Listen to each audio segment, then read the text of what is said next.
mempengaruhi kita, di mana seseorang kita itu estrogen yang pertama itu bisa meningkatkan sintesis imunoglobulin, dan imunoglobulin, mana itu akan meningkatkan risiko autoimun yang tinggi. Kemudian kalau misalnya pada pria, kalau pada pria sendiri ada hormon androgen, bisa mengecil risiko penyakit autoimun. Terus selanjutnya ada apa? Tingkat usia secara langsung itu mempengaruhi peningkatan atau penurunan kerentanan terhadap penyakit tertentu. Terus lagi ada fisiologis, biasanya itu kalau fisiologis berarti hubungannya dengan apa? Fungsi organ yang ada, fungsi organ dari tubuh kita. Oke, contohnya apa yang pertama biasanya yang mempengaruhi? Ya, obesitas juga bisa mempengaruhi terkait apakah imunitas kita, kayak gitu ya. Terus itu karena berat badan obesitas itu akan menghambat dari siklus darah yang ada di tubuh kita, sirkulasi darah yang ada di tubuh kita. Kemudian nanti kita meningkatkan kerentanan terhadap kalori juga. Itu kan biasanya biasanya orang yang obesitas itu untuk bergerak itu susah ya, sehingga dia itu akan menderita penyakit kayak gitu. Ya tidak? Oke, lanjut ya. Oke, selanjutnya ada faktor-faktor eksternalnya. Gimana dari faktor eksternalnya? Ada dua, ada gaya hidup juga nih. Bukan, untuk gaya hidup itu sendiri yang pertama itu tidur. Kenapa tidur masuk ke gaya hidup? Maksudnya ke faktor eksternalnya dan masuk ke dalam hal yang mempengaruhi dari segi imunitas itu sendiri. Ada dijawab? Ya, karena tadi tadi di seksi, karena seksi tidur itu kan mempengaruhi juga pada sistem imunitas kita. Karena kan turun. Kemudian kalau itu kalau kita kurang tidur itu akan menurunkan jaringan sinokin, tidak kan? Itu akan melemahkan imunitas selulernya. Selanjutnya ada stres. Di sini ada yang pernah stres tidak? Kalau kalian stres biasanya kalian apakah kalian musik kah atau kalian ikut capek badannya gitu? Iya nggak? Saya parel. Ada nggak? Kalau stres kayak gitu nggak? Mungkin ada yang tahu biasanya aku masih nggak mengurangi stres aku, ada nggak gitu? Ada yang harus mengambil sih ya? Kenapa? Oke, berarti semua akan mengalami stres ya. Tergantung stres yang kita tuh stres seperti apa? Kayak kalau stres adrenal atau stres yang sedang aktif itu juga faktor tubuh yang memang kita sudah fisik harus kita bebas tapi nggak istirahatkan tadi bisa juga. Di sini kalau stres itu kenapa? Masuk ke faktor eksternal karena dapat melepaskan hormon penenang itu sendiri. Yang pertama itu ada norepinefrin. Terus ada mana? Oke, ada katekolamin. Selanjutnya ada apa? Tadi sih kembali lagi sama yang kalau misal dia itu obesitas. Obesitas kan berarti kalau seseorang yang obesitas itu kan akan mempengaruhi sirkulasi darahnya. Kalau seseorang itu rajin olahraga, itu kalau misalnya itu teratur akan melancarkan sirkulasi darah yang ada di tubuh kita kayak gitu. Di sini juga ketika olahraga itu berlebihan itu akan mencari sel besar sel. Dan yang sekarang lagi kita untuk anak-anak yang itu lagi suka banget olahraga lari. Ya kan sekarang pada ikuti tren sekarang aja lari. Tapi dia tuh nggak tahu apa keadaan tuh persis lari berapa kilometer. Tapi kita nggak mengenal. Kita coba mulai step by step. Karena ada harus masukkan berapa kilometer dan sebagainya. Itu bukan yang menentukan kalau baik kita malah menentukan. Kalau dulu kan kita gitu kita kayak gitu ya olahraga yang berlebihan itu tidak. Tapi kita harus mengetahui apa yang tupoksi atau hal yang dibutuhkan seberapa sih olahraga yang harus kita dapetin di tubuh kita. Karena setiap orang itu beda ya. Misalnya ada yang bisa 3 jam lari itu masih kuat, ada juga yang mungkin 2 jam dan sebagainya. Dan semua orang yang mungkin baru mulai kayak gitu. Selanjutnya ada nutrisi, di mana nutrisi itu dia akan mempertahankan sel protein itu akan bentuk imunoglobulin dan kualitas tinggi itu akan memperlambat si makrofagnya dan juga mempengaruhi dari kita untuk meningkatkan sistem imunitas. Di sini kalau misalnya ada yang imunitas terganggu atau mungkin kebutuhan vitamin biasanya mau vitamin apa? Ya betul, itu juga bisa menjadi salah satu penopang untuk kalau misalnya ada kegiatan imun ini kita akan lebih berat. Kalian harus mempunyai doping misalnya. Doping itu bisa menggunakan vitamin itu sendiri kayak gitu. Selanjutnya ada faktor eksternal atau dari lingkungan. Yang pertama itu ada penggunaan obat yang berbagai. Bisa di mana penggunaan obat itu yang di mana sini itu ada pemakaian antibiotik secara berlebihan menyebabkan bakteri jadi resisten kayak gitu. Selanjutnya ada pencernaan zat berbahaya seperti ada radioaktif, pestisida, rokok juga ada alkohol dan yang bersih menurunkan imunitas gitu. Dan juga orang yang suka merokok itu juga bakal mempengaruhi imunitas. Ya kayak kita yang kembali ke bawah kita bahas tentang kenapa ada yang menandakan gimana sih bu rumah tidak gitu. Tadi sih menurunkan imunitas ya itu sangat berpengaruh. Terus selanjutnya ada racun tubuh. Di sini kalau racun tubuh itu merupakan sesat metabolisme yang gagal dikeluarkan akan mengganggu sistem imun kita. Gitu. Next ya. Oke, selanjutnya itu ada akan merusakan sistem pertahanan tubuh. Yang pertama itu untuk gangguan-gangguan ada apa? Hipersensitif atau dinamakan apa namanya? Alergi. Oke. Alergi ini atau hipersensitif ini sendiri merupakan sistem yang bereaksi secara ekstrem terhadap ancaman masuk akal yang sebenarnya tidak berbahaya. Contohnya itu maksudnya itu ada alergi. Misalnya dari serbuk, cari dari makanan dan juga dari lantai. Ada alergi di sini mungkin dari faktor atau tidak ada alergi dingin dan sebagainya ada? Tidak ada. Oke, cari alergi. Oh enggak. Oke, selanjutnya itu ada autoimunitas atau autoimun. Di sini itu merupakan kegagalan membedakan sel tubuh dengan sel asing. Jadi sistem imun dalam tubuh kita itu malah menyerang sel tubuh sendiri. Kayak gitu. Contohnya itu pada apa? Jadi itu lupus. Ada di miastenia dan itu juga di diabetes. Lalu tipe 1 kayak gitu. Kalau diabetes lalu tipe 1 itu yang rusak di pankreas sel apa? Sel B. Oke. Terus yang paling itu adalah imunodeficiency, di mana kondisi ini itu atau kondisi menurutnya atau dalamnya ketidakmampuan sistem respon antigen yang berbahaya. Contohnya pada HIV, bau ada juga AIDS itu dari infeksi. Oke, next. Oke, di sini ada mekanisme reaksi dari alergi itu sendiri atau hipersensitivita. Yang pertama itu paparan alergennya. Yang pertama antigennya itu akan masuk ke dalam tubuh. Selanjutnya itu produksi antibodi, di mana sel B dan juga sel T itu, sel T memori itu akan masukkan antibodi imunoglobulin E. Selanjutnya itu masuk ikatan reseptor yang alergen itu akan mengikat mastosit di jaringan pembuluh darah. Kemudian ada pelepasan histamin, di mana sel itu akan lepas dan akan muncul inflamasi. Masih ada pastikan inflamasi apa? Radang. Oke. Yang terakhir itu kita tulis biasanya itu bersin. Kita bisa lihat matanya terus kan. Ya terus malamnya bu, ruang itu ketiganya mana? Ketiganya mana? Terus dari alergi sendiri dari spora apa? Sebut sari dari rambut hewan bisa juga dari kotoran serangga. Itu juga dari karet latex, dari obat-obatan dan juga makanan bisa dari luar. Susu kan juga udah biasanya orang yang ada di luar biasanya nggak tahu begitu mau berreaksi dengan tadi. Itu kayak gitu. Tahu air enggak? kalau misalnya seperti itu kayak gitu, sama lagi bisa menyebabkan batuk juga biasanya. Terus untuk tindakan medis lain biasanya pemberian anti-inflam dan juga menghindari pemadaman alergennya. Selanjutnya ada autoimunitas atau sistemik lupus atau lupus gitu ya. Di sini itu merupakan penyakit autoimun kronis di mana jaringan tubuh sendiri diperlukan dengan sebagai unsur asing yang dihancurkan. Untuk gejala jenis utamanya ada apa aja? Yang pertama, luka itu juga jenis kepala dan kelelahan secara ekstrim. Terus yang ketiga ada sakit fase, tidak ada untuk pendek atau paha. Terus yang keempat itu ada kerusakan jantung dan ginjal itu akan melemah. Dan gimana sih untuk penanganannya? Untuk pengobatan yang seimbang dengan modifikasi dari lingkungan itu sendiri, dukungan dari lingkungannya yang pertama itu ada pemberian aspirin atau redakan sakit kepala atau gejalanya. Terus yang kedua itu ada menjadi kemarin saya mata hari secara langsung. Terus yang ketiga itu ada nutrisi yang kita produksi harus seimbang, ada olahraga yang teratur dan juga manajemen stres. Jadi kita bisa mengontrol stres kita, bisa mengontrol untuk mengatasi stres dalam tubuh kita. Sebenarnya sih juga mau nanya, sebenarnya stres dalam self control dalam diri itu bagus nggak sih? Bagus ya, salah satunya untuk mengontrol sih stres sendiri supaya kita bisa lebih. Iya betul. Oke, untuk ini contohnya ya, untuk contoh dari si ada bentuk misalnya ada cakar bentuk buku atau butterfly, terus ada wajah. Oke, ini selanjutnya ada autoimunitas nih, ya, di mana untuk mekanisme kerusakan itu biasanya antibodi dalam itu akan melakukan sel-sel otot yang berfungsi sebagai reseptor molekul asetil kolin atau mengangkat jenjang saraf. Akibatnya itu nanti otot akan gagal kontraksi. Untuk dampak fisiologisnya apa? Ya, karena ada otot tangkal. Dan untuk intervensi medisnya juga ada pengobatan perlindungan secara luka atau untuk perawatan itu bisa ditokskan kepada pemberian enzim penghambat pencahar asil kolinnya, bisa juga dengan operasi bedah ledah, timus, dan juga bisa dengan operasi pankreas di satu proses bersiap darah. Contoh dari autoimun tadi itu ada apa aja? Ada diabetes reumatoid, ada anemia, pernisiosa, ada diabetes tipe, kemudian juga ada multiple sclerosis. Oke, ini. Selanjutnya itu ada imunodefisiensi atau kuman. Selanjutnya itu nanti ada pengerjaan LKPD. Nanti untuk pertanyaan dan juga masuknya di setelah verifikasi yang dilakukan tadi itu. Untuk pengerjaan LKPD sendiri itu PGP. Jadi nanti games kalian hanya mengisi dari yang ibu kasih aja gitu. Dan izin menjelaskan terkait mekanisme games PGP-nya. Boleh sekarang duduk untuk per kelompok dulu aja. Silakan.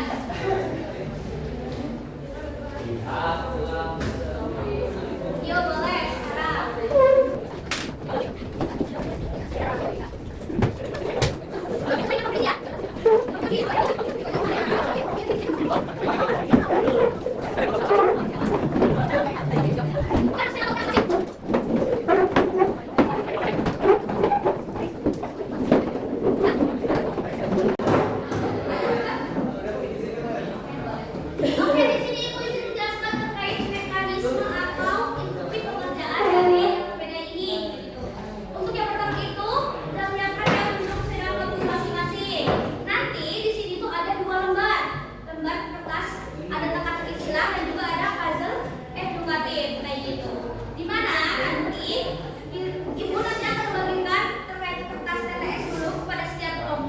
Dan juga nanti akan menyampaikan kembali terkait puzzle yang edukatif itu sendiri. Terus untuk tahapan pengerjaannya itu nanti ada 2 ronde pertama dan juga ronde kedua. Untuk ronde pertama itu pengerjaan teka-teki silang, itu penentuan untuk bisa maju ke ronde kedua. Untuk pengerjaan teka-teki silang itu sendiri, nanti setiap perwakilan kelompok bisa ambil 1 lembar kertas TPS di ibu untuk bisa dikerjakan. Nanti kalau udah selesai itu ibu cek di depan apakah jawabannya benar atau tidak. Nanti kalau udah benar bisa lanjut ke ronde kedua untuk mengerjakan puzzle edukatifnya kayak gitu. Di sini nanti puzzle edukatifnya itu ada 2. Gimana? Ini tuh nanti ini soalnya ya. Yang ini tuh soalnya nanti ditaruh paling bawah. Nanti ada kertas lagi di atasnya yang udah diacak-acak sama ibu, udah dikotorin juga. Untuk kalian itu kertas yang paling atas itu untuk jawabannya. Ini soalnya, yang atas itu jawabannya. Jadi nanti kalian sambil mencari jawaban dari pertanyaan-pertanyaan yang ada di sini kayak gitu. Sampai sini paham tidak atau ada yang ditanyakan atau cukup? Cukup, yakin? Oke, kalau nanti ada yang kurang jelas bisa nanti tanyakan aja kepada ibu. Oke, sekarang bisa kalau kalian mau dari kelompok sampai dengan 6 untuk mengambil teka-teki silangnya. Kelompok 2, 1. Ini kelompok berapa? 2. Oke, silakan bisa mengerjakan terkait teka-teki silang pertama dulu ya.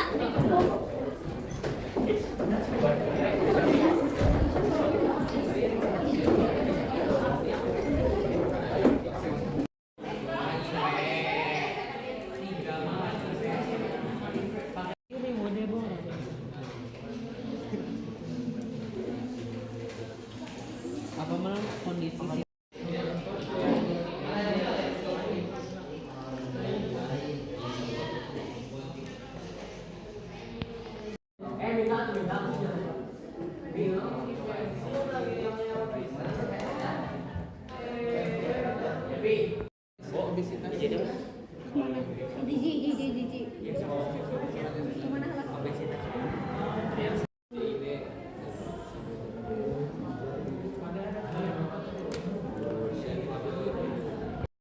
Dari satu Yang satu apa? HIV AIDS. Nomor satu HIV. Ya.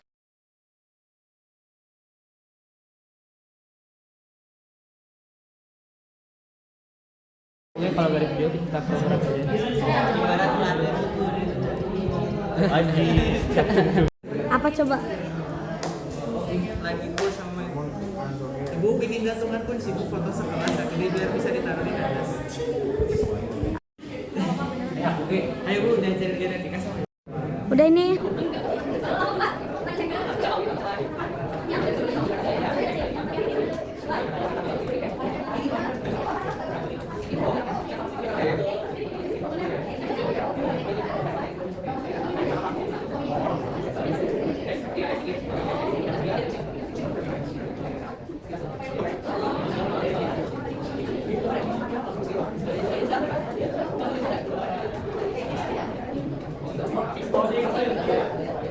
Thank you.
genetik atau keturunan, terus juga ada anomali atau anomali ya asing, zat asing yang masuk ke dalam tubuh kita kayak gitu, dan juga faktor lingkungan. Bisa dari evolusi, bisa dari diet kita, dan juga bisa dari infeksi. Kalau mekanisme alergi itu sendiri tadi yang tadi sudah disebutkan di atas itu, kalau mekanisme yang di atas itu lebih ke mekanisme alergi pada saat kita mengonsumsi makanan gitu. Kalau ini sistem respon ancaman keliru secara berlebihan. Sini paparan alerginya itu terjadi sejak kecil, di mana itu nanti akan dilakukan dengan faktor keturunan, dan nanti sifatnya akan memaksa tubuhnya itu akan memproduksi dari imunoglobulin dan juga histamin. Nanti setelah itu nanti akan memicu peluap atau sesak nafas. Terus selanjutnya ada mekanisme dari gangguan sistem imun itu sendiri. Yang pertama itu adalah kombinasi kerentanan bawaan dari gen dan juga gaya hidup atau infeksi atau stres. Di sini juga bisa menyebabkan sistem gagal kalibrasi, dan hal ini juga bisa memicu dua kemungkinan yang sifatnya itu ekstrem kayak gitu. Yang pertama itu ada menyerang tubuh sendiri atau autoimun, dan yang kedua itu ada gagal merespon patogen atau imunodefisiensi. Oke, sebelum itu pendapat ada yang dilakukan dulu dari ini. Yang ada yang dilakukan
Jadi bisa terlalu lemah, terlalu aktif, atau salah mengenali target.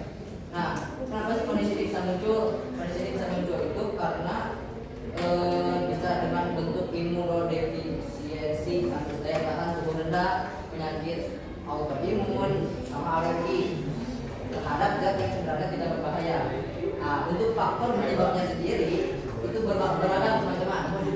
Ada yang mengikuti faktor internal seperti genetik, usia, dan kondisi kesehatan. Ada juga faktor eksternal seperti pola hidup yang tidak sehat, stres, kurang gizi, infeksi, dan paparan lingkungan. Jadi menjaga keseimbangan imunitas itu sangat penting sebenarnya, agar tubuh tetap mampu melindungi diri secara optimal tanpa menimbulkan kerusakan pada diri sendiri. Sudah cukup? Ya. Oke, terima kasih kelompok 6. Silakan bisa tepuk tangan untuk kelompok 6. Oke, selanjutnya dari kelompok 3 tadi silakan. Nah, siapa yang akan menyimpulkan dari kelompok 3 perwakilannya? Ya. Kelompok 3 siapa? Ya, silakan Adian. Jadi sistem imunitas itu kita utama untuk menjaga tubuh kita dari serangan penyakit melalui kerjasama yang dinamis antara imunitas bawaan yang cepat dan imunitas adaptif yang cerdas. Tubuh tidak hanya mampu melawan ancaman saat ini, tetapi juga mengingat untuk perlindungan jangka panjang, menjaga sistem imun tetap seimbang kunci utama untuk hidup sehat dan terhindar dari sebagai gangguan kesehatan. Silakan. Oke, jadi pertama sistem imunitas. Sistem imunitas adalah sistem yang digunakan oleh tubuh untuk membuat tubuh tetap sehat dan dapat menjalankan fungsinya dengan baik.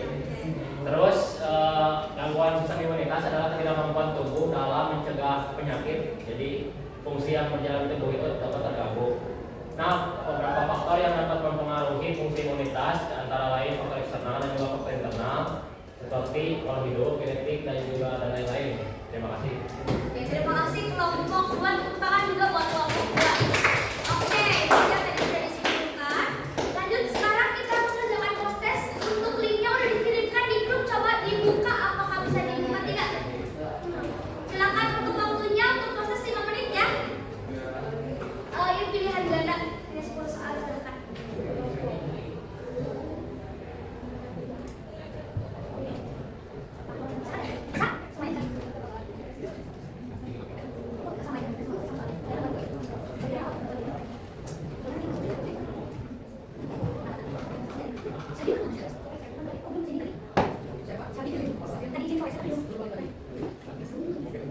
Masuk ke refleksi ya, nanti kalian tulis di kertas terkait kegiatan pembelajaran hari ini seperti apa. Gue akan bagikan sticky note untuk kegiatan refleksi hari ini. Ini gimana? Uji? Kita